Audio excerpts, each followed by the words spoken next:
मैंने पूछी तो रिकॉल करने में प्रॉब्लम आ रही है, तो क्वेश्चंस करते रहो, ठीक है। असाइनमेंट्स क्वेश्चन जो मैंने डाले हुए हैं, बुकलेट दी हुई है, उनके वो 15 क्वेश्चंस मैं बार बार बोल रहा हूँ यार, लेक्चर होने के बाद वो क्वेश्चंस कर लो भाई।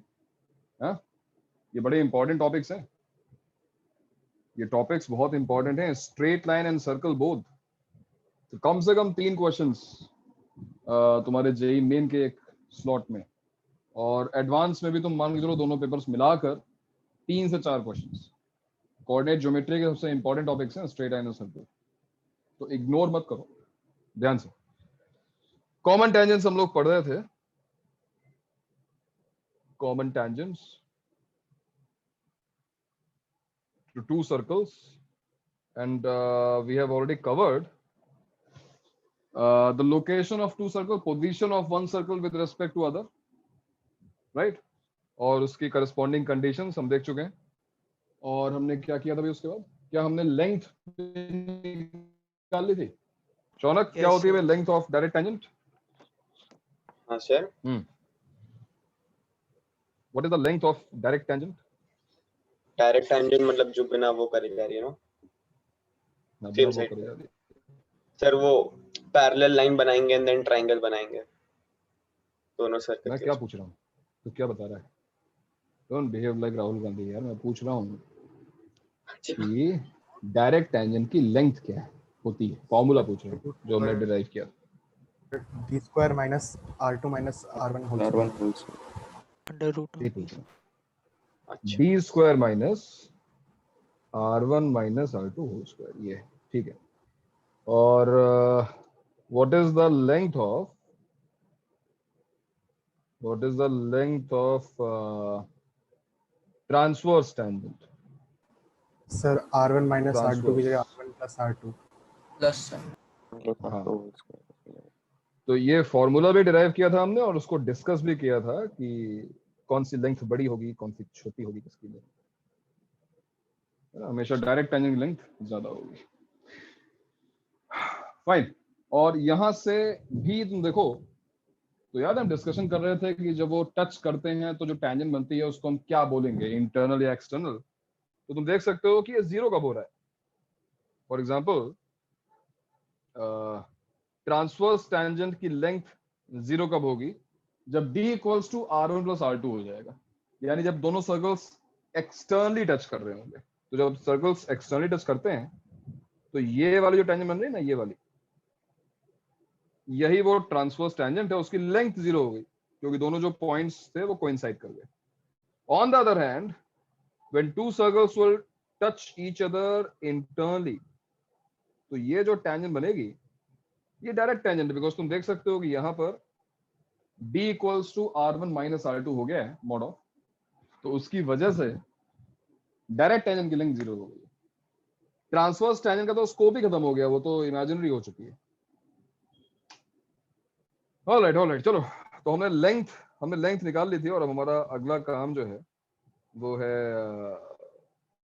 एंगल निकालने का। तो हम जो नेक्स्ट डिस्कशन करने जा रहे हैं वो है एंगल बिटवीन डायरेक्ट टेंजेंट्स,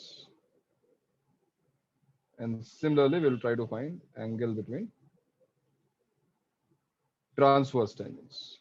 तो अगर दो सर्कल्स हमारे पास हैं तो कैसे निकालेंगे इनकी डायरेक्ट टेंजेंट्स के बीच का angle?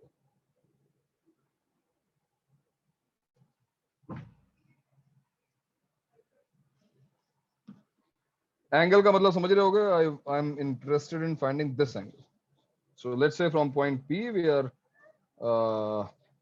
why point P? I mean point P पर ये intersect कर रहे हैं.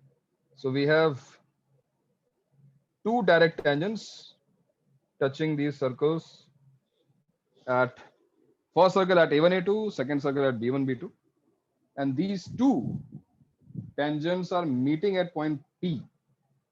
So how will you find angle between these two tangents? What is your method? चलो बताओ, डिस्कस करोगे इसको। Starting with who? पार्थ, क्या आइडिया है तुम्हारा? सर अगर जैसे हम सेंटेंस को पहले ज्वाइन कर दीजिए सर, सेंटर्स सेंटर्स को ज्वाइन कर दें। ऐसे। ठीक है, हाँ हो सर गया। अगर तुम कहना चाहते हो कि पॉइंट पी इस पे होगा तो फिर बिल्कुल सही सेंटर्स करने के जा रहे हो। पैरेलल फ्रॉम ए अगर पॉइंट पी इसी लाइन पर होगा ना, तो प्रूव कर सकते हैं सर। इस कॉन्ग्रुएंस से। हाँ, हाँ सर। तो फिर सर फिर इसके पैरेलल लाइन एट A1 अगर बनाए तो इसके पैरेलल में बनाऊं, मतलब जो सेंटर्स, एक मिनट सेंटर को नेमिंग कर देते हैं। This is C1 and this is C2, तो C1 C2 के लाइन एक पैरेलल बनाई जाए पासिंग थ्रू A1, A1 ये करो ना। Yes sir. अच्छा, चलो हाँ बना सर। दी। हम्म, सर अब सर इसके बाद अब सोच रहा हूँ यहाँ अच्छा तक। सोचो तुम, अच्छा सर सोचो, यहाँ ठीक तक है। सही है सही तो नहीं है बट डायरेक्शन सही है तुम्हारा। सर। फिर वो एंगल जो है वो नहीं, तुमने कॉरेस्पॉन्डिंग कंस्ट्रक्शन जो हो किया, जाएंगे, फिर मैं ये सोचा। ये कंस्ट्रक्शन सही था, बट तुम्हारा डायरेक्शन बिल्कुल सही है। कंस्ट्रक्शन कुछ ऐसा करना है। सर हमें और कोई पॉइंट्स भी, पता है क्या? हमें बस दोनों सर्कल्स की इक्वेशन पता है। सर पी पता है पी? नहीं, पी अभी हमको नहीं पता, हमको केवल दोनों सर्कल्स की इक्वेशन पता है। सर हम्म। सर हम अगर सी A1 को ज्वाइन करेंगे तो C1 A1 को, हाँ C1 A1 sorry sir. C1 A1 join कर दिया, राइट एंगल होगा। सर और C C2 B1 को ये भी राइट एंगल होगा, ठीक है। सर सर और जो A1 P C1 जो एंगल है वो A1 A1 B1 C1 A1 P C1। P C1, अच्छा हाँ, A1 P C1 को, ये वाला एंगल जो है इसको मैं थीटा मान लूं, ठीक है। सर अभी हम लोग अगर सिमिलैरिटी यूज करें तो C1 P A1 और B1 P C2 similar triangles हैं हम्म। सर। और फिर सर हम साइन थीटा को बोल सकते हैं R1 बाई A1 P1 और दूसरे ट्रायंगल में R1 by A1 P1 A1 P, हाँ ठीक है। हाँ sir R1 by A1 P और दूसरे ट्रायंगल में B1 B1 C। Sine theta देखो, राइट एंगल ये है, तुम अगर साइन थीटा बता रहे हो तो हाइपोटेन्यूज पी C1 बोलो फिर। तो directly write tan angle theta भी तो लगा सर सकते हो। Tan theta sir tan theta, हाँ tan theta sir tan theta R1 by R1 by A1 P1। P A1 है ना। हाँ सर P A1 हाँ और ठीक है, बड़े ट्रायंगल में tan theta R2 bye PB1 और सर फिर करेक्ट। PB1 को हम A1 B1 प्लस PA1 लिख सकते हैं। एक्चुअली बिल्कुल सही बात है, तुम्हारा हाँ मेथड सर बिल्कुल सही है। सर हाँ से इसमें हम फिर PA1 निकाल सकते हैं। जरूरत नहीं निकालने की ना, याद है theorem on equal ratios. If A by B equals to हाँ C सर। by हाँ D, then it is also equal to A minus C upon B minus D, और A plus C upon B plus D, और A plus lambda C upon B plus lambda D। याद है, trigonometry में बताया था मैंने।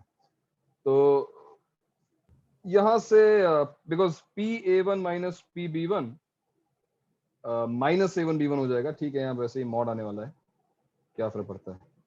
सो mod of R1 minus R2 divided by what, A1 B1 tan theta, है ना। लेकिन यस तुम्हारे इस मेथड में हमको A1 B1 जो है वो लेंथ ऑफ डायरेक्ट टेंजेंट है, और हमको पता है लेंथ ऑफ डायरेक्ट टेंजेंट अगर हम यहाँ पे लगा दें तो क्या आएगा भाई, क्या होती है लेंथ ऑफ डायरेक्ट टेंजेंट, बताओ। Root over D square root under over root D of square. D R2 minus R1 root over D square minus R2 minus R1 R2 minus R2 whole square. Sir तो देख रहे हो, इस बिल्कुल सही तरीका है, बिल्कुल अच्छा तरीका है। हाँ सर मैं एक लंबा मैटर सोचा था सर। हम लोग अगर हमें वो सिमिलर ट्रायंगल्स पता है तो हमें पता है PC1 by PC2 R1 by R2 है करेक्ट सर। तो उससे हम सेक्शन फॉर्मूला से P निकाल देंगे करेक्ट। और फिर उससे एक टैंजेंट लेके कंडीशन ऑफ टैंजेंसी लगा के हमें M आ जाएगा, तो हमें टैन थीटा आ जाएगा। ठीक है, ऐसा कुछ। बिल्कुल सही है, बट ये लंबा हो गया ना, हाँ सर। और ये कहीं शॉर्ट है, सर और या तो इनफैक्ट ये जो मैंने कंस्ट्रक्शन, हाँ शौनक, सर अगर हमको इक्वेशन ऑफ टेंजेंट निकालना आ गया तो फिर directly angle. Equation of tangent पे मैं लास्ट पे आऊंगा इसीलिए, लेकिन ये काम कहीं इजी है।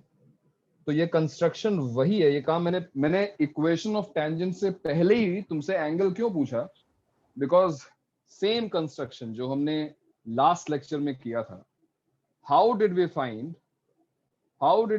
लेंथ ऑफ डायरेक्ट टेंजेंट, हमने कैसे किया था, इस कंस्ट्रक्शन से तो किया था, C1 से परपेंडिकुलर ड्रॉप कर दो, ये राइट एंगल ट्राइंगल बन गया। Yes sir.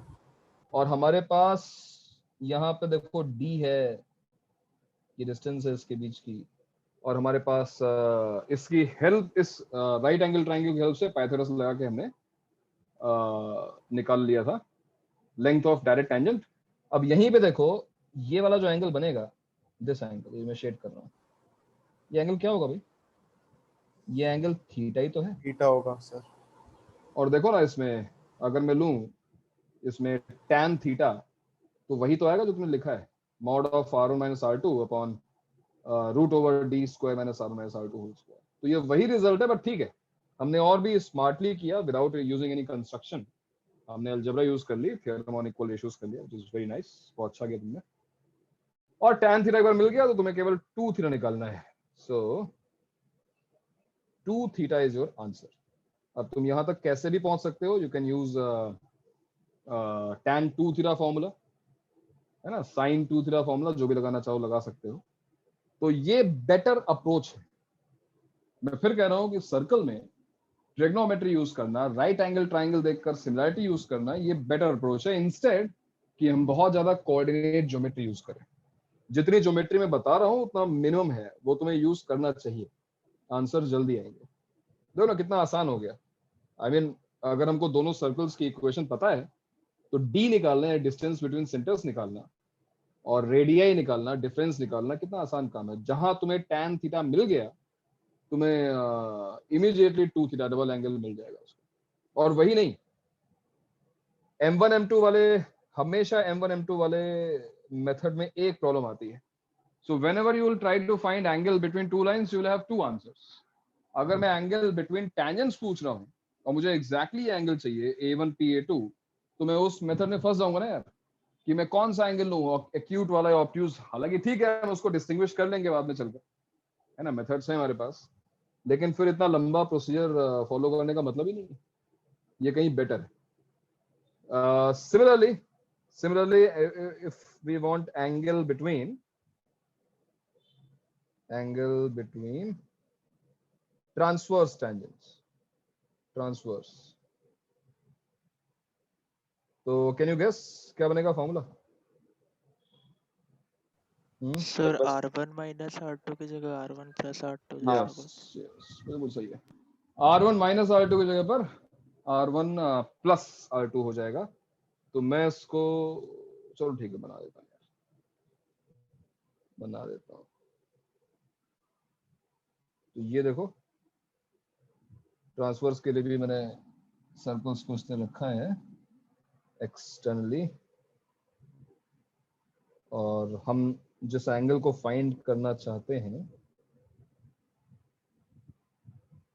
वो बाइसेक्ट हो रहा है यहाँ से, यानी ये अगर मैं थीटा मान रहा हूँ, तो एक बार फिर let's say this point is P,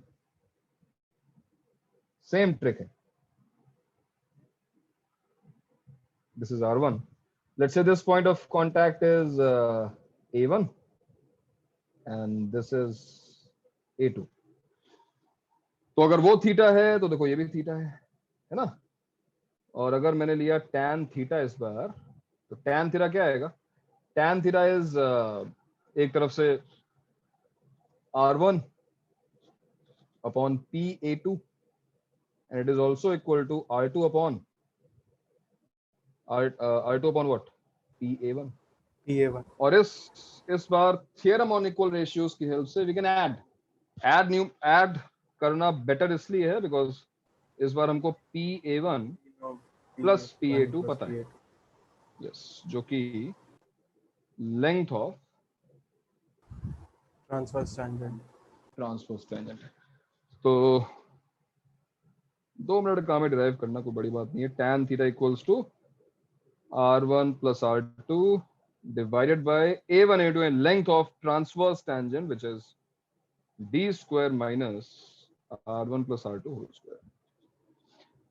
और एक बार तुम्हें tan थीटा मिल गया, so you can find 2 theta. 2 theta find कर लो, है ना, आ जाएगा आंसर। नोट कर लो भाई, इसको नोट कर लो, और बेटर होगा कि ध्यान रखो, बहुत ज्यादा टाइम वेस्ट नहीं कर सकते एग्जाम्स में, ना, तो ध्यान रखो।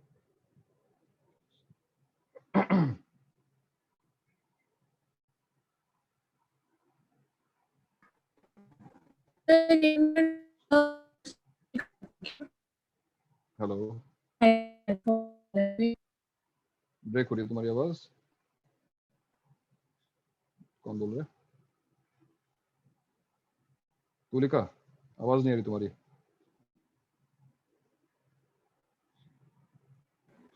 सर 1 मिनट के लिए थोड़ा ऊपर स्क्रॉल कर सकते हैं? हाँ मैंने देखो ऊपर यही ना, एंगल बिटवीन डायरेक्ट टेंजेंट्स पे। हाँ वही। ओके सर, हाँ हो वही गया है। Sir, thank you. हो गया। और ये है एंगल बिटवीन ट्रांसवर्स टेंजेंट। हाँ भाई, तो समझ में आ गया? आसान था ना, कोई दिक्कत नहीं होनी चाहिए। और अब आते हैं लास्ट पॉइंट पर, जिसमें हम निकालेंगे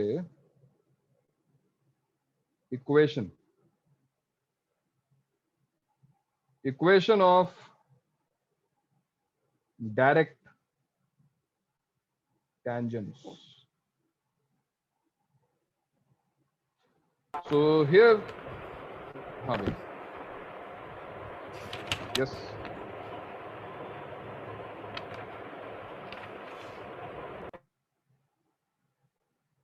तो यहां पर हम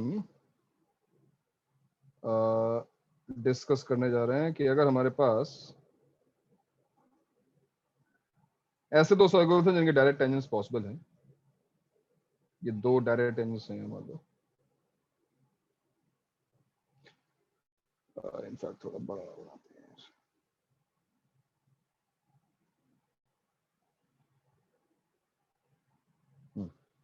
तो ये 2 डायरेक्ट टेंजेंट्स पॉसिबल हैं यहाँ पर।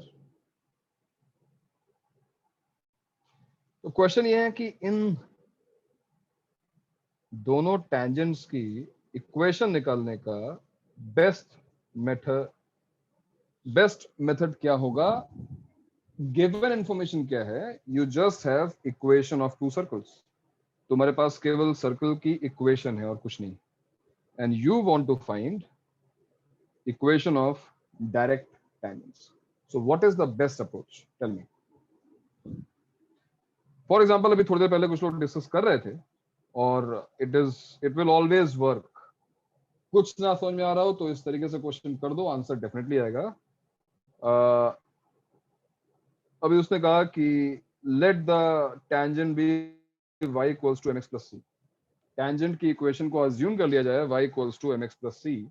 अब यहां पर 2 अननोन्स हैं, हमें स्लोप नहीं पता और हमको ये इंटरसेप्ट नहीं पता। So to find the values of 2 unknowns we need 2 informations, 2 equations. एक इक्वेशन यहां पर डेफिनेटली ये है कि हमको पता है कि जो लेंथ ऑफ परपेंडिकुलर है फ्रॉम बोथ सेंटर्स, इनकी नेमिंग करने C1 C2, तो ये नोन है, this is equal to radius, यानी P इक्वल्स टू R।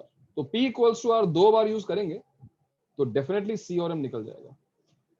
अब ये थियोरेटिकली जितना इजी लग रहा है सुनने में कि ये निकल जाएगा, सही बात है, निकलेगा, जरूर निकलेगा, सॉल्व करने में बहुत टाइम लग जाएगा।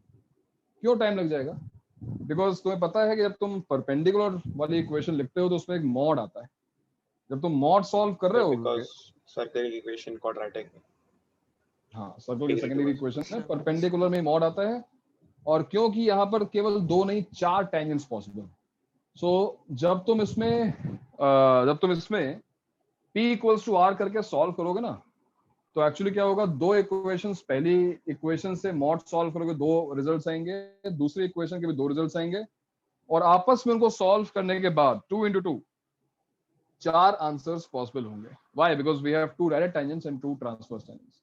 तो सारे आंसर्स तुम्हें एक साथ मिल जाएंगे, but then it will be difficult to distinguish कि इनमें से कौन से डायरेक्ट टेंजेंट्स हैं, कौन से, फिर उसके बाद वापस मान लो क्वेश्चन इतना पूछा गया कि नहीं हमको केवल डायरेक्ट टेंजेंट्स चाहिए, तब ये मेथड उतना अच्छा नहीं होगा बिकॉज चारों आंसर्स एक साथ मिल जाएंगे. So that is why we need a different method, different approach. फिर C1 ये C2 से एक लाइन का इक्वेशन आ जाएगा और tan थीटा पता है तो अ, मतलब दूसरे दो लाइंस आ जाएंगे जिनका tan थीटा बन रहा होगा वैल्यू के साथ. तुम कह रहे हो कि C1 C2 का हमको मतलब इस लाइन का हमको स्लोप पता है ना, ये कह रहे हो? C1 C2 का इक्वेशन पता है तो उससे जो भी लाइन थीटा एंगल पे है वो तो हम निकाल सकते हैं. तो तुम इसका स्लोप निकाल लोगे इस टेंजेंट का थीटा एंगल से. ठीक है, ठीक है, अग्रीड. अगर हम वो tan थीटा निकाल चुके हैं तो उसके बाद इस टेंजेंट का स्लोप हमने m अज्यूम कर लिया और उसके बाद जो है एंगल बिटवीन लाइंस के फॉर्मूले को यूज करके हम दोनों टेंजेंट्स का स्लोप निकाल सकते हैं. और स्लोप एक बार निकल गया तब तो फिर c निकालना p इक्वल टू r से बहुत आसान होगा. अग्रीड. सर अब एक, हाँ सर और एक मेथड आ रहा है पर वो भी सर ज़्यादा सूटेबल नहीं सर. जो कोई बोल रहा था जैसे पी जो पॉइंट है सर वो एक्सटर्नली डिवाइड कर रहा है सेंटर्स के रेशियो को. सर मतलब वो रेडियस के बिल्कुल सर. रेशियोज में. तो सर हम लोग उसको यूज करके पी निकाल सकते हैं और फिर नॉर्मल जैसे हम लोग टेंजेंट्स निकालते हैं फ्रॉम एक्सटर्नल पॉइंट पी वैसे करके. बिल्कुल ठीक, बिल्कुल ठीक, वेरी गुड. एक्चुअली मेथड यही यूज किया था बिकॉज होता क्या है कि तुम स्लोप निकालोगे उसके बाद फिर तुम्हें p इक्वल टू r तो यूज करना ही है. तो अगर p equal to r use करना है और हो सकता है कि ये क्वेश्चन भी तुमसे इंडिविजुअली पूछ लिया जाए, हो सकता है पूछा जाए कि हाँ भाई इन दोनों टेंजेंट्स का बताओ पॉइंट ऑफ इंटरसेक्शन क्या होगा, तो इसके बारे में डिस्कशन जरूरी था कि हम पहले ही पॉइंट ऑफ इंटरसेक्शन निकाल लें. हम हमारा डायरेक्शन क्या है सोचने का कि अगर ये पॉइंट हमको मिल गया, let's say this point is x1, y1, अगर ये पॉइंट ऑफ इंटरसेक्शन हमको मिल गया तो फिर तो ये क्वेश्चन चेंज हो गया एक पुरानी थियरी में जो हम कवर कर चुके हैं, tangents from an external point, right. एक एक्सटर्नल पॉइंट से दो टेंजेंट्स ड्रॉ की जा सकती हैं. उनकी इक्वेशन कैसे निकालनी है हम डिस्कस कर चुके हैं ऑलरेडी, राइट. तो इसलिए लोग इस मेथड को प्रेफर करते हैं. हालांकि शिवेन का मेथड बुरा नहीं है क्योंकि स्लोप निकलते हुए वही काम करना है, स्लोप निकल गया तो हमारा काम हो जाएगा, but still prefer this method because ये थोड़ा सिंपल है. क्यों मैं बोल रहा हूं ऐसा? Now what is the method, कैसे हम ये पॉइंट ऑफ इंटरसेक्शन फाइंड करें, इस पॉइंट ऑफ इंटरसेक्शन को find, how to find p, find point of intersection. तो सेक्शन फॉर्मूले की हेल्प. हाँ, सो यहां पर ये इंफॉर्मेशन यूज की जाएगी दैट p यानी जो पॉइंट ऑफ इंटरसेक्शन है p divides the line joining C1 C2 externally. ये तो externally दिखाई दे रहा है. In the ratio what R1 to R2 by R2.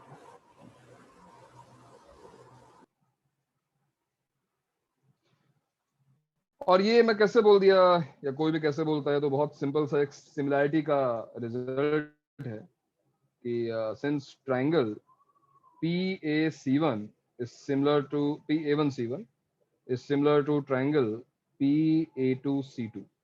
So since these two triangles are similar, so R1 by R2 जो है वो PC1 upon PC2 के इक्वल होगा, राइट. हाइपोटेन्यूज का जो रेशियो होगा वो दो करस्पॉन्डिंग साइड्स के रेशियो के सेम इक्वल होगा. So that is why P divides C1 C2 externally in the ratio R1 R2. और एक्सटर्नल सेक्शन फॉर्मूला लगाना, आई मीन कितना टाइम लगेगा अगर मुझे पता है कि C1 X1 Y1 है, C2 X2 Y2 है, तो एक्सटर्नल सेक्शन फॉर्मूला लगाकर P तक पहुंचना I don't think it will take more than 30 seconds. जैसे ही तुमने P निकाल लिया तो उसके बाद स्टेप 2 क्या होगा, if you have P, step 2 क्या होगा, लेट P बी, मान लो P तुम्हारा आ गया H, K, देन व्हाट अब आगे का प्रोसीजर बताइए, स्टैंडर्ड है। Assume tangents to be what? Y minus k is equal to m x minus h and use p equals to r. Equal to R. Otherwise जो भी शिवन ने बताया कि भाई स्लोप भी हम निकाल सकते हैं अलग से, स्लोप हम tan थीटा से निकाल सकते हैं, वो भी तरीका सही है। p इक्वल टू r भी ठीक है।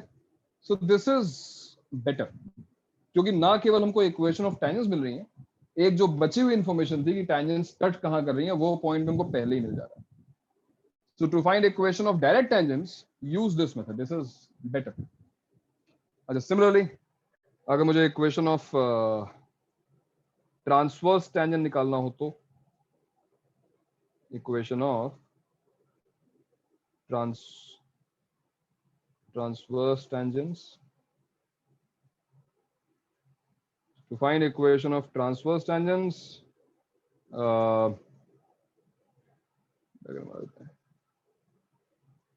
ट्रांसवर्स के लिए तो आउटसाइड दिखाना ही पड़ेगा। तो ये जो दोनों टेंजेंट्स हैं इनका भी पॉइंट ऑफ इंटरसेक्शन स्पेशल है।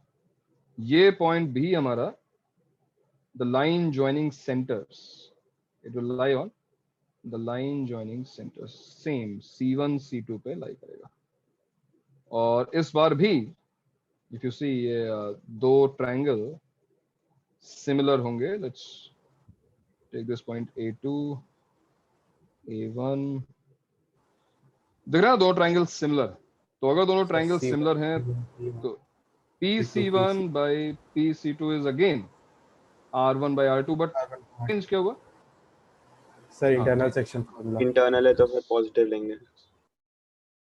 P divides C1 C2 internally in R1 by R.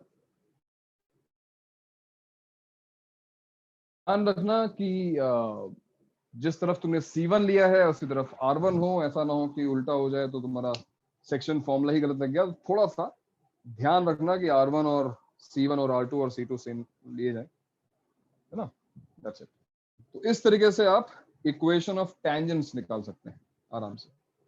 तो इसको जरा नोट कर लो। अब क्वेश्चन नंबर 7 अटेम्प्ट करो। क्वेश्चन नंबर 7 जो मैंने भी इमेज डाली है ग्रुप पे, उस 7 को तुम अब ट्राई करोगे। चलो इसको नोट कर लो और क्वेश्चन नंबर 7 ट्राई करो, और इसके बारे में जो भी डिस्कशन करना हो करो।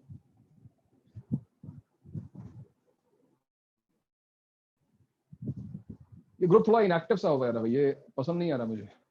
तुम्हें अगर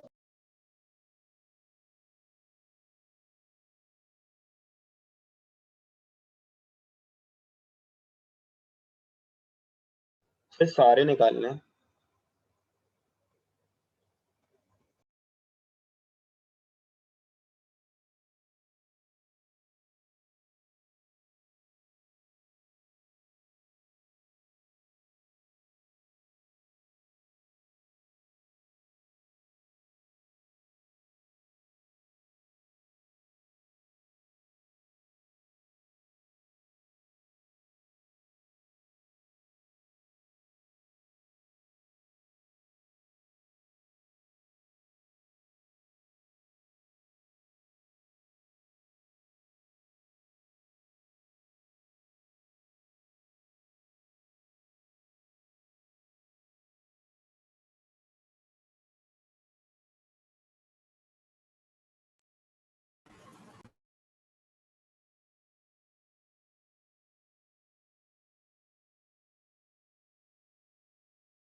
हेलो, आवाज आ रही है भाई?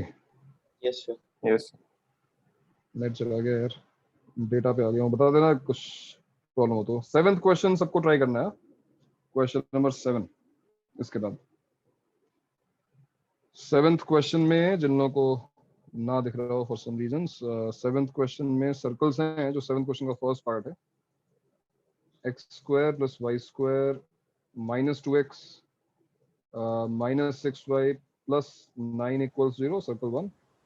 सेकेंड सर्कल है x square plus y square plus 6x minus 2y sir direct plus transfer 6 निकालनी है। सब निकालिए, चारों इक्वेशंस निकालिए। Okay sir. Plus 6x minus 2y plus 1 equals 0, ये दो सर्कल्स हैं। इसमें एक सर्कल का सेंटर 1,3 है, उसकी रेडियस है 1। देखो जो फर्स्ट सर्कल है उसका सेंटर है 1,3 एंड रेडियस इज 1, और जो दूसरा सर्कल है उसका सेंटर है -3,1, जो कि लेफ्ट में होना चाहिए था। तो चलो ठीक है, मैं बना रहा हूँ, क्या फर्क पड़ता है। -3,1 और रेडियस कितनी है उसकी? 3। तो ऐसा कुछ है, ऐसा कुछ है। अब सबसे पहले मैं चाहता हूं कि दोनों पॉइंट्स ऑफ इंटरसेक्शन मुझे बताओ, यानी डायरेक्ट टेंजेंट वाला भी point of intersection, let's call this point P1, और ट्रांसवर्स वाला भी पॉइंट ऑफ, यानी सेक्शन फॉर्मूला सही से लगाओ और बताओ कि P1 P2 क्या आ रहा है। P1 P2 कौन बताएगा? खुशी, P1 P2 बताओ। सेक्शन फॉर्मूला अप्लाई करो, मुझे बताओ कि P1 P2 क्या आ रहा है। ध्यान से, R1 किधर है, R2 किधर है, उसका ध्यान रखना। So what is P1? 1 minute, sir. Okay. Use internal section formula 1:3, यही तो है। तो इंटरनल सेक्शन फॉर्मूला यूज करो और जल्दी बताओ आंसर क्या है।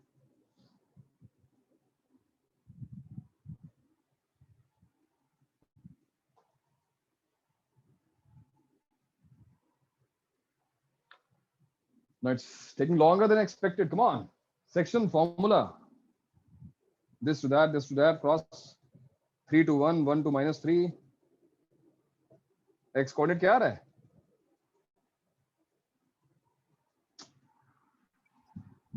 Sir, 0.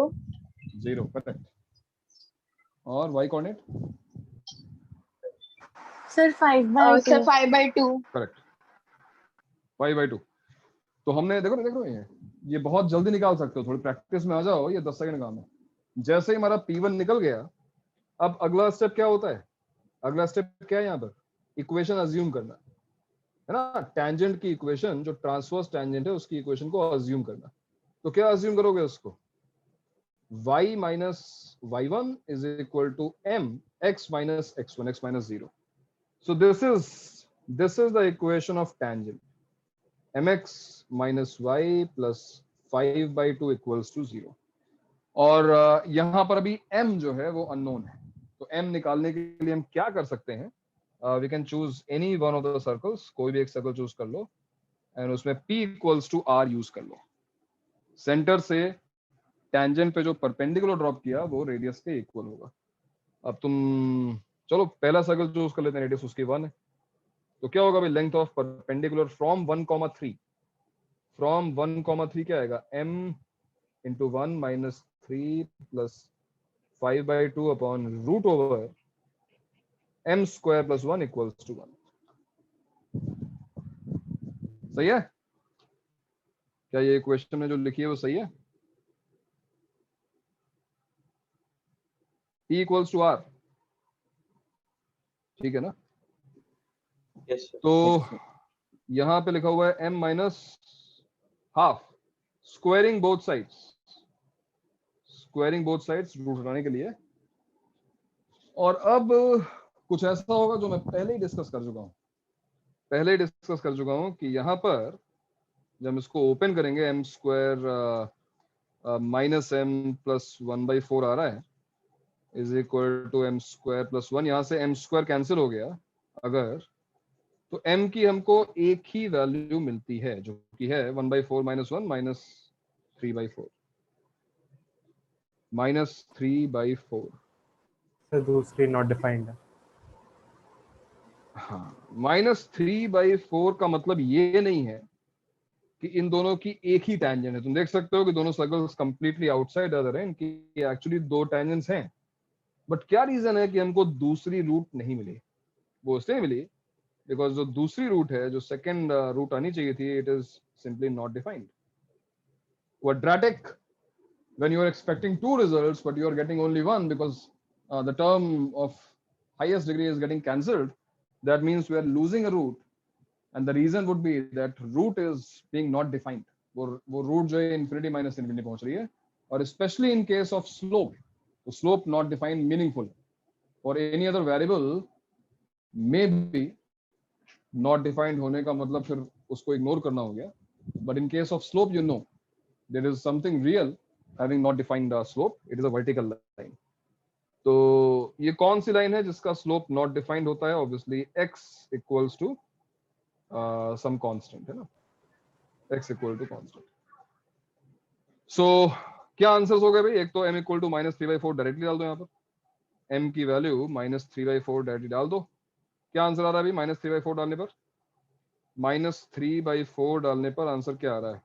आई थिंक एक आंसर आ रहा है 3x + 4y इक्वल्स टू 10।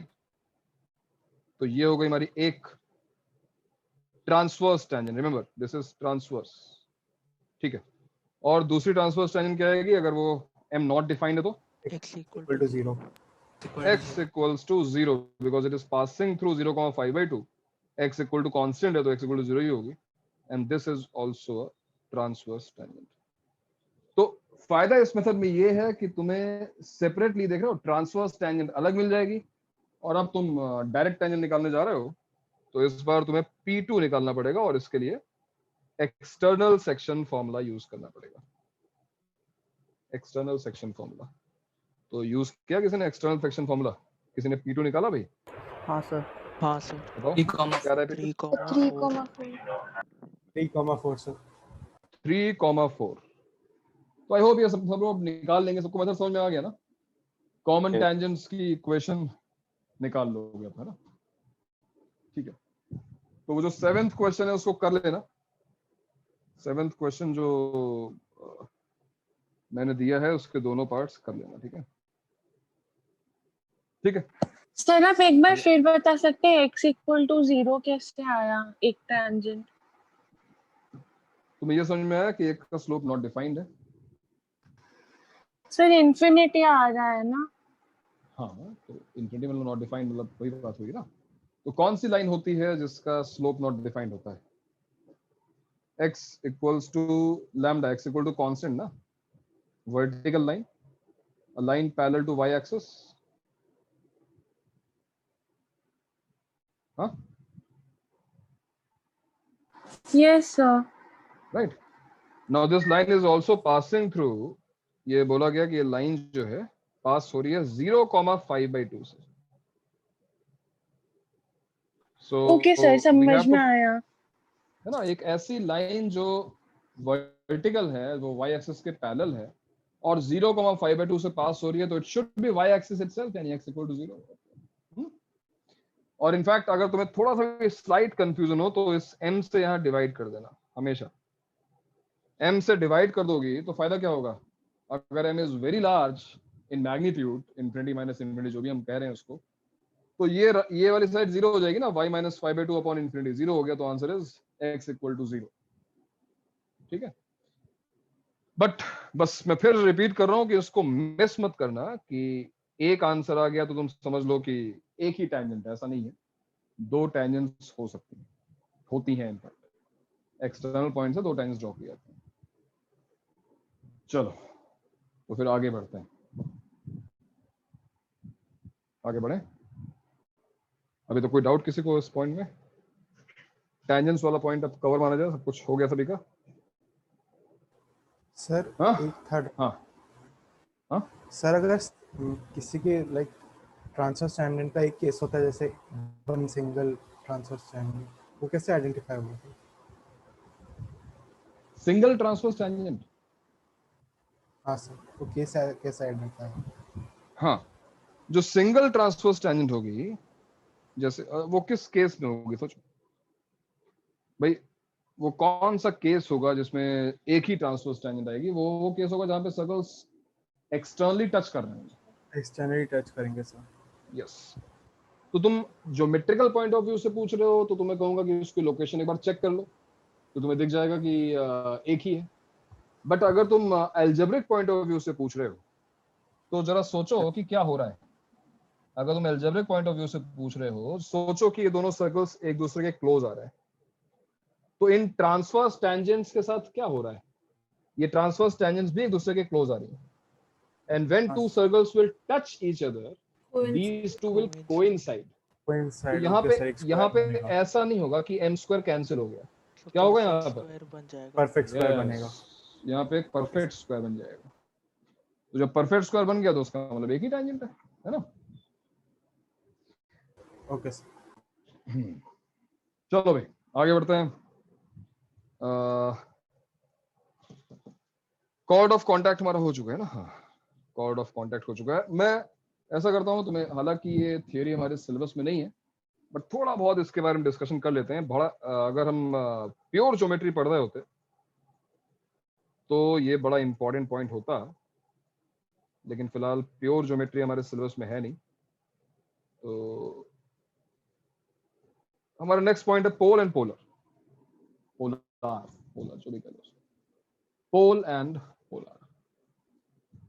ये पॉइंट बताने का रीजन क्या है, उसको सिलेबस में ना होने के बाद भी इसको हम क्यों डिस्कस कर रहे हैं, मैं अभी तुम्हें बताता हूं।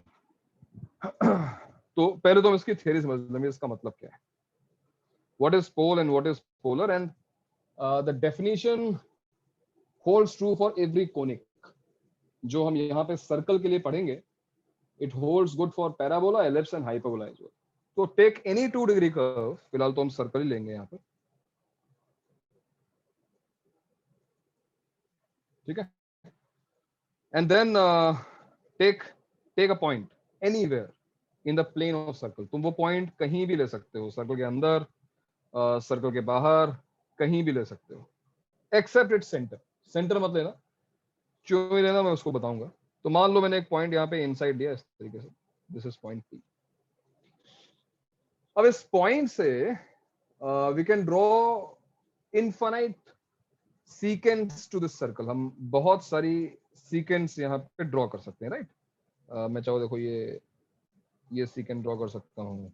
इनफैक्ट क्योंकि ये पॉइंट मैंने अंदर चूज किया है, तो कोई भी लाइन जो इस पॉइंट से पास हो रही होगी, it will remain secant to this circle, ठीक है।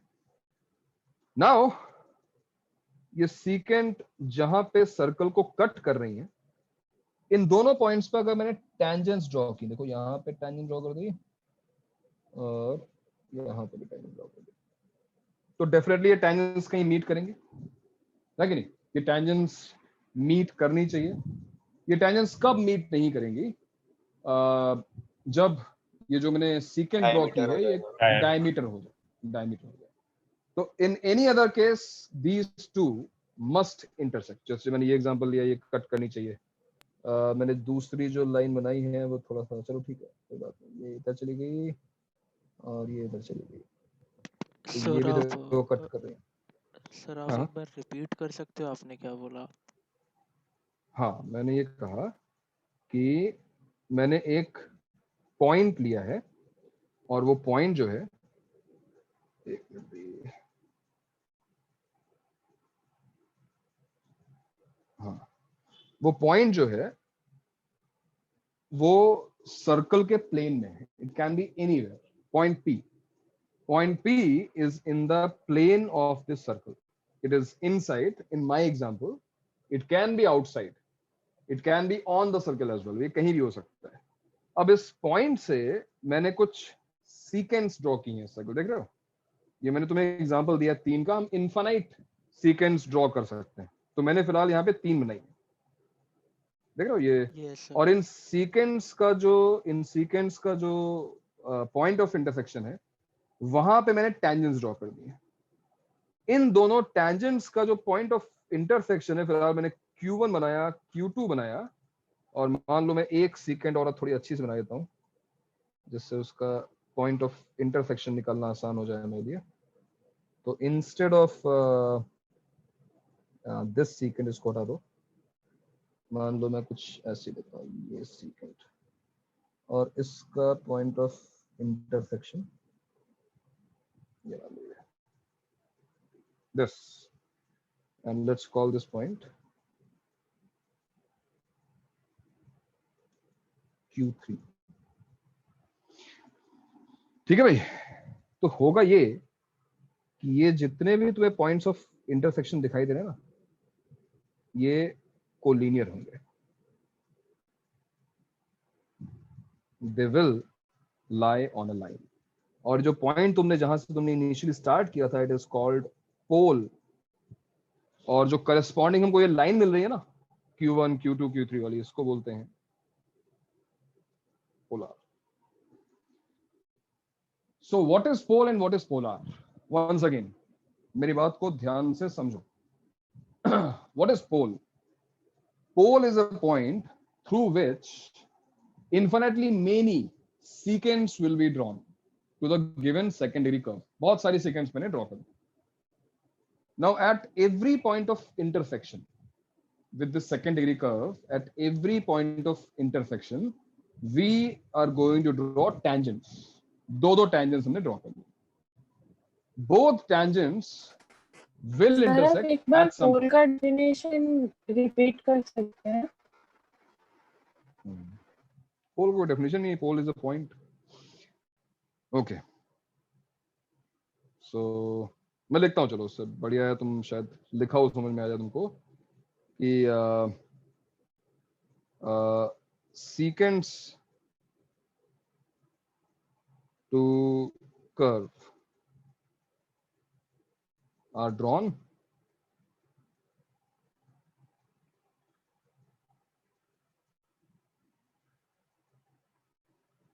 passing through a point P, which is called pole, in the plane of curve. Secants to curve are drawn passing through a point P, which is called pole, in the plane of this curve। ठीक है, क्या तो बात समझ में आई?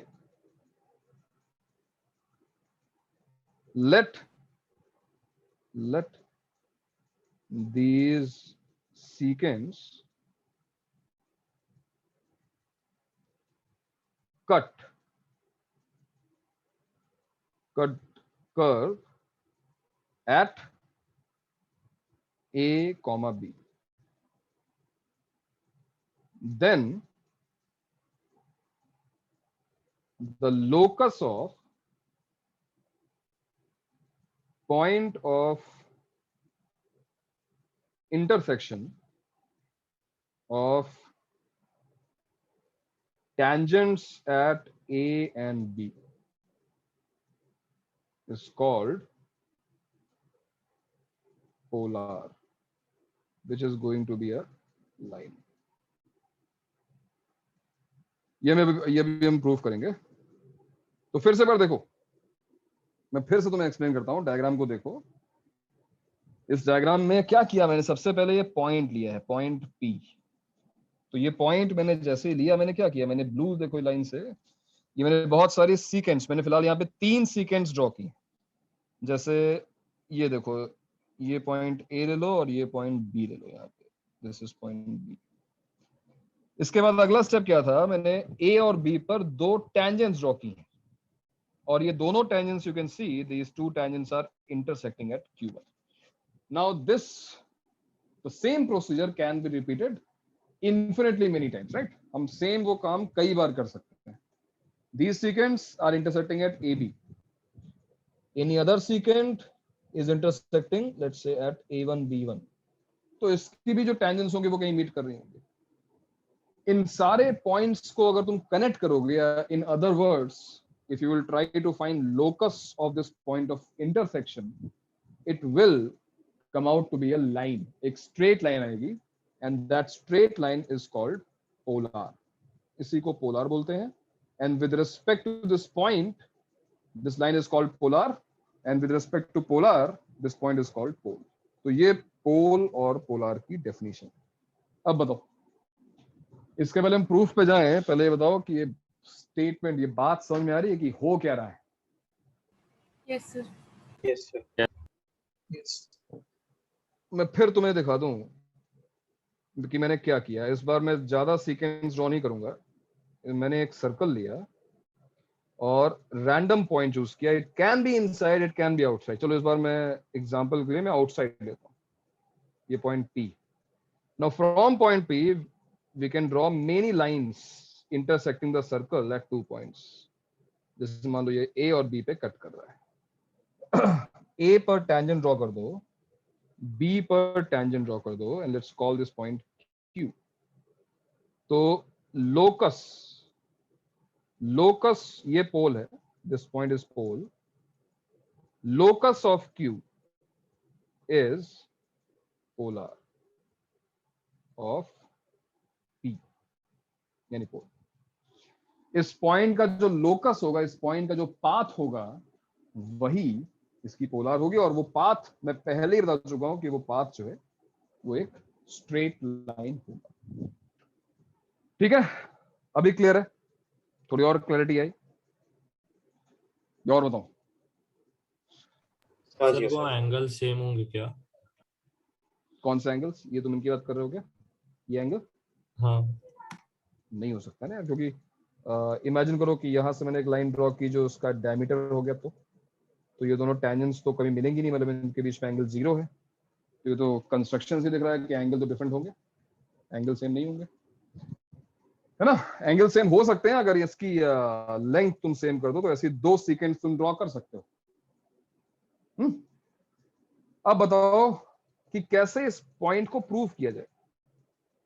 कैसे इस point को प्रूव किया जाए कि एक लाइन होगी। इन शॉर्ट भले ही ये कितना ही सिलेबस के बाहर हो अंदर हो, मेरा जो क्वेश्चन है वो डेफिनेटली लोकस का क्वेश्चन है। मैंने तुम्हें एक क्वेश्चन दिया लोकस का। किस चीज का लोकस हमको निकालना है? फिर से देखो, हमारे पास सर्कल की इक्वेशन है। Let's say this circle is s equal to 0 and then we have this point.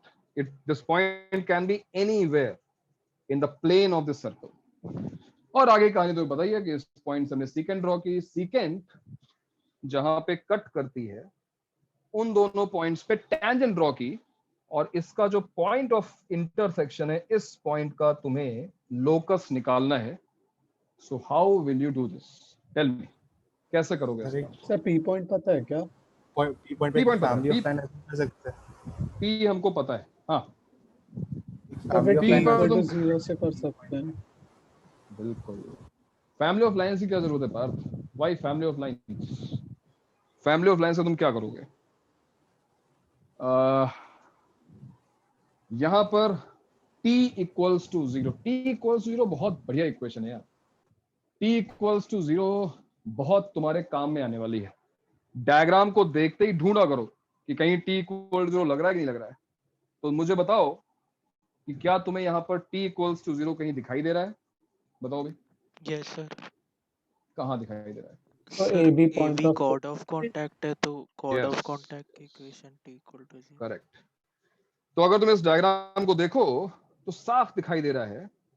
भाई लोकस निकालने के हमारे स्टेप्स क्या होते हैं? जिस पॉइंट का लोकस निकालना है, let this point Q be H, K and AB जो मैंने यहाँ पे ड्रॉ किया random line, AB is chord of contact. AB is chord of contact. This line AB. Sir हम किसी AB भी थर्ड सेकंड डिग्री कर्व की बात कर रहे हैं ना? फिलहाल तो डेफिनेशन यस, डेफिनेशन जो है it goes true for every curve, but फिलहाल अभी चलो मैं सर्कल तक लिमिटेड रखता हूँ। पैराबोला के लिए, एलिप्स के लिए मैं अलग से सॉल्व करवाऊंगा इसको, ठीक है? फिलहाल ये ट्रू है, ये हर second degree curve. So if AB is, and AB is chord of contact of given circle with respect to Q, H, K. So क्या होगी equation of AB? Equation of AB is nothing but t equals to 0. Right?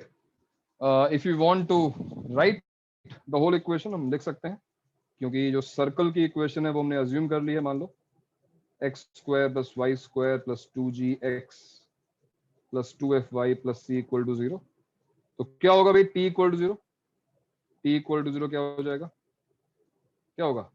hx h, plus हाँ h comma k को लेकर xh plus yk plus क्या g into x plus h by f इन by 2 cancel हो गया और plus c equal to 0। तो भाई ये जो इक्वेशन है ये है हमारे ए बी की इक्वेशन। देख लो ए बी, और A B is one of the many lines, because उस पॉइंट से, जो पॉइंट गिवन पॉइंट है x1 y1, उससे हम इनफाइनाइट लाइंस ड्रॉ कर सकते हैं। तो A B is not a fix line, but A B की एक खासियत है, ए बी में एक स्पेशल बात है। ए बी जैसी सभी लाइंस में एक स्पेशल बात है, और वो ये है कि सारी लाइंस एक फिक्स पॉइंट से पास कर रही है ना। And P which is x1 comma y1 satisfies t equals to 0। तो x1 y1 देखो उसको सेटिस्फाई करेगा। दैट मींस जहां पर x लिखा हुआ है उसको मैं लिख सकता हूं क्या? x1 और y की जगह x1 y h yes, y1 k plus g x1 plus h plus f y1 plus k plus c equal to 0। And in the very last step, तुम्हें पता ही है लोकस के लास्ट स्टेप में हम क्या करते हैं भाई कि h को x, जहां जहां पे h और k लिखा हुआ है वहां पर हम x और y लिख देंगे। तो ये देखो इक्वेशन बन गई x x1 plus y y1 plus gx plus x1 plus fy plus y1 plus c equal to 0, and which is again t equal to 0, but this time what? t equal to 0 किसके respect में? point it is t equal to 0 with respect to point p, which is x1 comma y1। and not only that, it is a straight line। yes, it is a straight line। और इस point जिसको हम पोल बोल रहे हैं उसका जो polar है वो t इक्वल्स टू 0 ही है। और इसी t इक्वल टू 0 की वजह से मैंने तुम्हें ये पॉइंट करवाया। अब तुम्हें t इक्वल टू 0 की एक्चुअल मीनिंग पता है। कभी ये t equal to 0 chord of contact बन जाती है, कभी यही t इक्वल टू 0 टेंजेंट बन जाती है। और हमको अभी तक नहीं पता था कि अगर ये पॉइंट इनसाइड हुआ, जैसे कि मैंने इनिशियल डायग्राम बनाया था, अगर ये पॉइंट इनसाइड है तो ये t इक्वल टू 0 क्या होगी। लेकिन अब तुम्हें पता है कि t इक्वल्स टू 0 क्या है। t equals to 0 is polar in wider sense, in generic sense, t equal to 0 is polar and that point is pole। for special positions outside या on the circle, पोलर को cord of contact या फिर tangent बोल दिया जाता है। मैं तुम्हें केसेस दिखाता हूं, जैसे कि जब ये पॉइंट आउट सब्स्टिट्यूट करने के बाद क्या बोले? क्या सब्स्टिट्यूट करने के बाद? सर x1 y1 जब सब्स्टिट्यूट किया उसके बाद आप क्या बोले? सुनाई नहीं दिया मुझे। हाँ, जब मैंने x1 y1 सब्स्टिट्यूट किया तो मुझे देखो वो इक्वेशन दिखाई दे रही है ना, x x1 y y1 g x plus x1। तो ये इक्वेशन किसकी है? ये तो इक्वेशन तुमने देखी हुई है ना। हाँ सर। मतलब हमारा यही तो लोकस है ना। This is t equal to 0 with respect to this point p x1 y1। जिस पॉइंट को लेके हम चले थे उसके रेस्पेक्ट में ये वही चेंजेस है ना, x स्क्वायर को x x1, y स्क्वायर को y y1, जो कि अब तक हम कॉर्ड ऑफ कॉन्टैक्ट या फिर टेंजेंट वाले केस में कर रहे थे। तो फिलहाल तुमको लोकस निकालना था, फिलहाल तुमको प्रूव करना था कि एक स्ट्रेट लाइन आएगी। बट हमने ये भी देखा कि वो स्ट्रेट लाइन क्या आएगी, वो t इक्वल टू 0 ही आ रही है।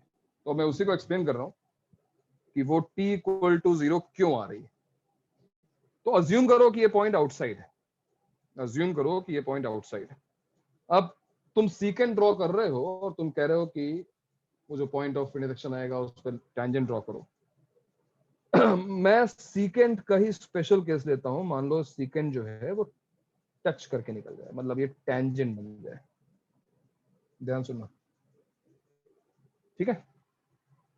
ये जो मैंने सीकेंट में जहां पे सीकेंट बना रहा था, मैंने उसकी जगह पर टेंजेंट ड्रॉ कर दी। भाई अगर मैं सीकेंट बनाता तो वो कुछ ऐसी बनती, ए बी, है ना। और उसके बाद अगला स्टेप क्या होता तुम्हारा, इस ए और बी पर तुम टेंजेंट ड्रॉ करते, यहाँ टेंजेंट ड्रॉ करते हैं, यहाँ टेंजेंट ड्रॉ करते हैं, और इनका जो पॉइंट ऑफ इंटरसेक्शन आता उसका लोकस हमने भी प्रूव किया कि भाई t इक्वल टू 0 होगा। बट थियोरेटिकली इस चीज को समझने की कोशिश करो अब कि आंसर t इक्वल टू 0 आया क्यों, आंसर कॉर्ड ऑफ कॉन्टैक्ट आ रहा है। तो इमेजिन करो कि मैंने सीकेंट ना बना के टेंजेंट बना दी। मान लो ये पॉइंट है t1। क्या हुआ, सीकेंट और टेंजेंट में क्या डिफरेंस होता है, क्या होता है भाई, ये जो पॉइंट a और b है वो कोइंसाइड कर गए, right. They are infinitesimally close to each other. A is very, very close to B. That is the meaning of tangent. Tangent is a line which cuts the curve at two very, very close points. अब जब तुम very, very close points पे tangents बनाओगे तो वो cut कहाँ करेंगी, उसी पॉइंट पे। क्या मेरी बात समझ में आ रही है? अगर मैंने दो बहुत क्लोज पॉइंट ले लिए, इन पे टेंजेंट बना दी, अगर ये दोनों पॉइंट्स कोइंसाइड कर गए तो वो टेंजेंट्स भी तो कोइंसाइड कर जाएंगी भाई। तो जो पॉइंट Q है वो पॉइंट कहां पहुंच जाएगा, वो पॉइंट T1 पे पहुंच जाएगा। That is why the chord of contact is polar. Chord of contact is same as polar when this point is outside. Chord of contact he polar है, it is same, t equals to 0. So in this case chord of contact is polar. बताओ भाई ये बात, हालांकि हम ये चीज पहले ही प्रूव कर चुके हैं, हमारा प्रूफ कंप्लीट हो चुका है t इक्वल टू 0 पर, मुझे ये बताने की जरूरत नहीं थी। बट फिर भी मैं तुम्हें विजुलाइज कराने की कोशिश कर रहा हूं कि अगर मैंने सीकेंट ड्रॉ की, इन पे टेंजेंट्स ड्रॉ की, ठीक है, इस पॉइंट का लोकस क्यों t इक्वल टू 0 आ रहा है, क्यों ये कॉर्ड ऑफ कॉन्टैक्ट आ रहा है, तो उसको देखो। क्या तुम्हें थोड़ा बहुत दिखाई दे रहा है इसमें डायग्राम में? बताओ यार क्या हो रहा है, कुछ आवाज नहीं आ रही किसी की? हाँ हेलो, हाँ सर अब दिखा, अब दिखा। हाँ मतलब T1 T2 Q। सर जो पॉइंट आपने बोला कि T1 वो जितने पास वो पॉइंट्स आएंगे उतना वो पॉइंट ऑफ इंटरसेक्शन उस पॉइंट पे जाता रहेगा सर। उसके बाद आपने Q और T1 और T2 को क्यों ज्वाइन किया, वो वाली चीज आप और एक बार बता सकते हैं? वो तो मैं इस रिजल्ट को यूज करके बोल रहा हूँ कि Q, T1 और T2 कोलिनियर होने चाहिए। हालांकि ज्योमेट्री से भी इसको प्रूव कर सकते हैं, बट मैंने पहले ही प्रूव कर दिया है कि जो लोकस ऑफ Q है, इसका जो लोकस हमने निकाला है वो क्या निकला है, t equals to 0। But t equal to 0 हम पहले ही प्रूव कर चुके हैं। What is t equal to 0? t equal to 0 is the equation of chord of contact. So here chord of contact is coinciding with locus of Q, यानी कि polar, तो polar he chord of contact है, इसलिए मैंने join कर दिया है Q को T1 T2 से। ठीक है, yes, अब बात समझ में आई? हाँ सर। और अगर मैंने दूसरा स्पेशल केस, अगर ये पॉइंट तुमने सर्कल के ऊपर ले लिया, ये जो पॉइंट है पोल, ये जो पोल है अगर हमने सर्कल के ऊपर ले लिया, तो अब तुम कोई भी सीकेंट ड्रॉ करोगे, जैसे मान लो ये वाली सीकेंट ड्रॉ कर दी, या फिर चलो एक ही सीकेंट ड्रॉ करते हैं फिलहाल, और इस पर देखो तुम टैंजेंट ड्रॉ करो, तो तुम ये चीज नोटिस कर ही चुके होगे कि एक टैंजेंट तो हमेशा ये वाली टैंजेंट होगी। No matter what secant you draw, एक टेंजेंट तो सब में कॉमन ही रहेगी ना। ये देखो, अगर मैंने एक सेकेंड और ड्रॉ कर दी यहाँ पर, मान लो एक सेकेंड ऐसी ड्रॉ कर दी, पॉइंट ऑफ इंटरसेक्शन वही होगा, वही लाइन होगी। हाँ, उस पॉइंट ऑफ इंटरसेक्शन का लोकस, इसको Q1 बोल दो, इसको Q2 बोल दो, ये तो साफ दिखाई दे रहा है कि Q1 हो या Q2, उसका जो लोकस होगा it will be this tangent. So apparently in this case, when P lies on the circumference,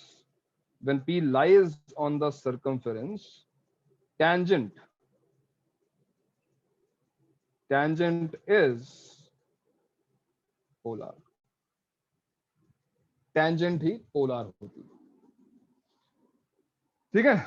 but अब तक हमको नहीं पता था, लेकिन अब पता है कि अगर ये पॉइंट इनसाइड चला गया, अगर ये पॉइंट अंदर चला गया, तो अंदर वाले पॉइंट से ना ही तुम अंदर जो पॉइंट है उससे ना ही तुम टेंजेंट ड्रॉ कर पाओगे, तो ना ही वो टेंजेंट बन सकती है, ना ही वो कॉर्ड ऑफ कांटेक्ट बन सकती है, बट पोलार हमेशा बन सकती है। तो एक लाइन आएगी हमेशा ऐसे कुछ, ये लाइन आएगी और ये पोलार कहलाएगी। मतलब अब इसको तुम और कुछ नहीं बोल सकते, दिस इज पोलार।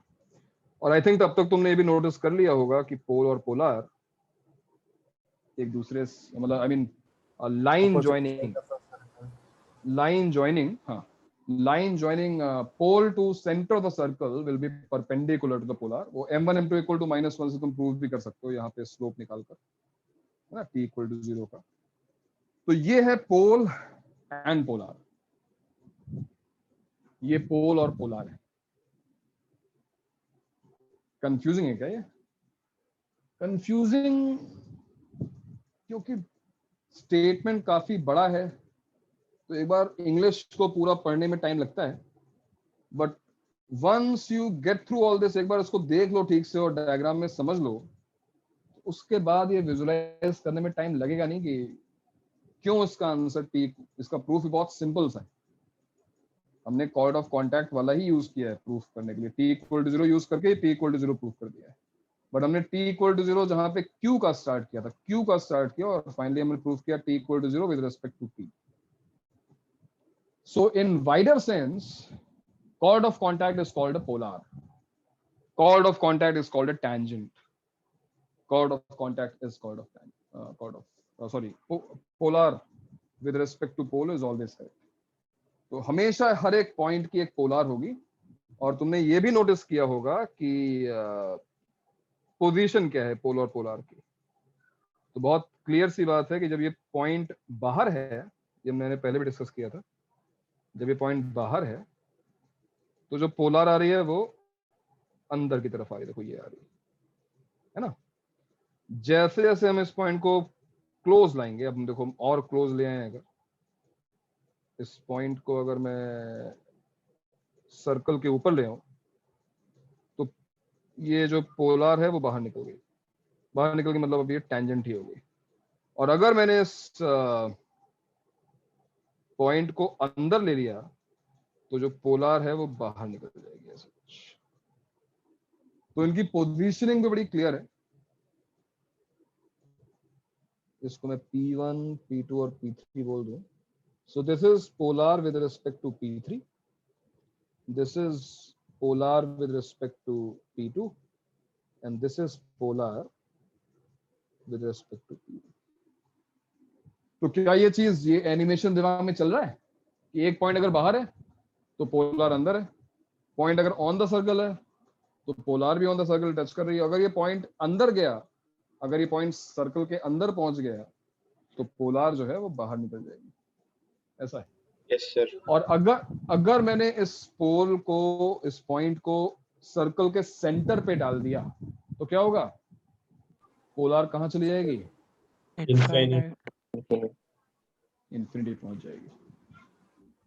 तो यहाँ से, हाँ, यहाँ से एक बहुत ही इंटरेस्टिंग, बहुत ही इंट्रिगिंग जो ब्रांच है ज्योमेट्री की, प्योर ज्योमेट्री की, इट इज कॉल्ड इन्वर्जन।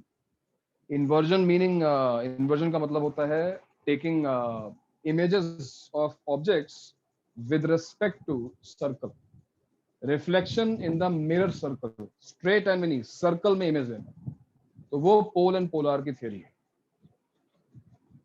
एक तरीके से तुम ये समझो कि अगर कोई ऑब्जेक्ट इंफिनिटी पे है, वेरी फार, तो उसकी जो इमेज बनेगी वो सर्कुलर मिरर में उसके सेंटर में बनेगी, वाइस वर्सा, कुछ वैसा हम कहने की कोशिश कर रहे हैं।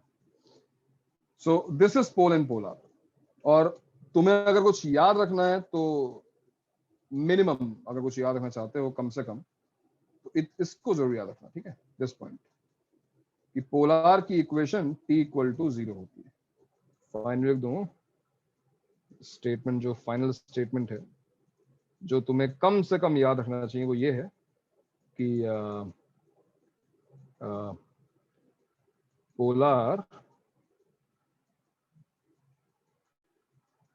of a pole P x1 y1 with respect to curve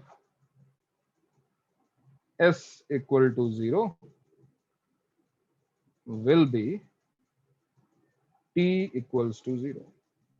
That's it. इतना तो कम से कम याद रखो, कुछ और नहीं तो इतना ध्यान रखो ना। बस भाई ये पोल और पोलार है। क्वेश्चन कुछ ट्राई कीजिए या कुछ पूछना है इसमें, बताओ, कुछ और डिस्कशन करना है, कोई और डिस्कशन ड्यू है इसमें? हाँ सर जो आप इन्वर्जन बोल रहे थे, वो मतलब अगर मैं पोल, मेरा जो पोल है वो सर्कल के अंदर है, तो अगर कॉनकेव लेंस मैंने अज्यूम किया तो वो पोलर प्लेन है मेरा। नहीं, तुम किसकी इमेज निकाल रहे हो, पॉइंट की या किसकी निकाल रहे हो? पॉइंट की। अगर तुम P1 की इमेज निकालते हो तो इस थियरी के अकॉर्डिंग, मैंने जो डायग्राम बनाया उसके अकॉर्डिंग, उसकी इमेज जो है वो P3 पे बनेगी, P3, समझ रहे हो? P1 की इमेज P3 पे बनेगी। अब इसकी बहुत लंबी चौड़ी थियरी है और बहुत सारे बहुत अच्छे क्वेश्चंस जो ज्योमेट्री के होते हैं वो इन्वर्जन से बहुत जल्दी सॉल्व हो जाते हैं। खैर वो चीज अलग है, इतनी प्योर ज्योमेट्री पढ़ाऊंगा नहीं, इतना बहुत हो गया। तो कुछ थोड़े बहुत क्वेश्चंस हम कर लेते हैं। अगर हमने आज ये थियरी पढ़ी है तो कुछ क्वेश्चंस तो करने चाहिए। फॉर एग्जांपल एक बहुत ही सिंपल सा क्वेश्चन कर दूं, find polar of P1,1 with respect to circle x square plus y square plus 2x plus 2y equal to 0. Answer in 5 seconds. Find polar of this point. ये pole है, इसका polar निकालना है। तो कैसे निकालोगे? How will you find polar? t is equal to 0 में डाल दिया सीधा। t equals to 0 करना है बस। तो answer is t equals to 0. t equal to 0 मतलब क्या हुआ? x x1 x plus 1 y plus 1 equals to 0. क्या आंसर आ रहा है अभी? Sir x plus y x plus y plus 1 equal to 0. y plus 1 equal to 0. x plus y plus 1 equals to 0. बहुत ही ज्यादा आसान काम है। अच्छा, अगर रिवर्स पूछे जाए, एक और क्वेश्चन ट्राई करो। Find pole of x plus y plus 1 equal to 0 with respect to circle x square plus y square plus 2x plus 2y equals to 0. क्या आंसर होगा?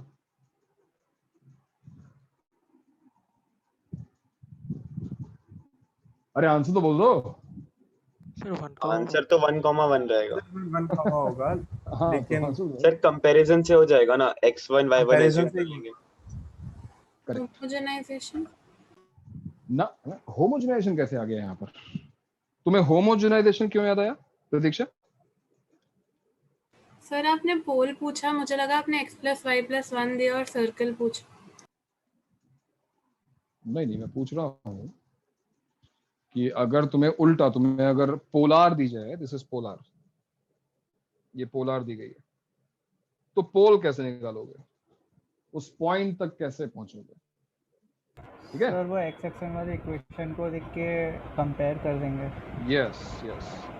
तो इसका बेस्ट मेथड, और ये मैं इसलिए डिस्कस कर रहा हूँ कि ये कहीं भी आ सकता है, ये तो पोलर पोलर है, हो सकता है कि तुम्हें कॉर्ड ऑफ कांटेक्ट दी जाए और पॉइंट पूछ लिया जाए, तो ये हमारा मेथड काम करेगा ना। क्या मेथड होगा? Let P x1 y1 be polar. तो अगर ये पोलर है इस पॉइंट के लिए, इस पोल के लिए, तो इक्वेशन क्या होनी चाहिए पोलर की? t इक्वल टू 0, यानी कि वही x(x1) y(y1) x plus x1 y plus y1 equal to 0। अब अगला स्टेप क्या होगा कि हम यहाँ पर इक्वेशन पहले एक बार ठीक से बना लेते हैं। ये x1 प्लस 1 है, y में देखो y1 प्लस 1 है, हाँ, और यहाँ पे तो क्या बचा है? x1 plus y1 equal to 0। तो थियरी के हिसाब से पोलर ये आ रही है, और क्वेश्चन में जो दिया है वो ये दिया है x plus y plus 1 equals to 0। That means these two equations are representing the same straight line. दोनों ही सेम स्ट्रेट लाइन रिप्रेजेंट कर रही हैं। तो फिर क्या होना चाहिए? x1 प्लस कोएफिशिएंट का रेशियो बराबर होना चाहिए। रेशियो सेम करना, इक्वेट मत कर देना। तो इनका जो है रेशियो इक्वेट कर दो और तुम्हें तुरंत x1 इक्वल टू 1 और y1 इक्वल्स टू 1 मिल जाएगा। So answer is 1,1। लो भाई, ठीक है ना? इसी क्वेश्चन को मैं एक दूसरी लैंग्वेज में पूछ सकता था जो तुम्हारे लिए ज्यादा रेलेवेंट होती, मतलब सिलेबस के अंदर होती। मान लो क्वेश्चन ये पूछा जाता, a line x plus y plus 1 equal to 0 cuts circle x square plus y square plus 2x plus 2y equals to 0 at A and B. Now tangents are drawn at A and B and they meet at point P. Find P. Question है कि एक circle है हमारे पास और ये line है जो उसको कट कर रही है।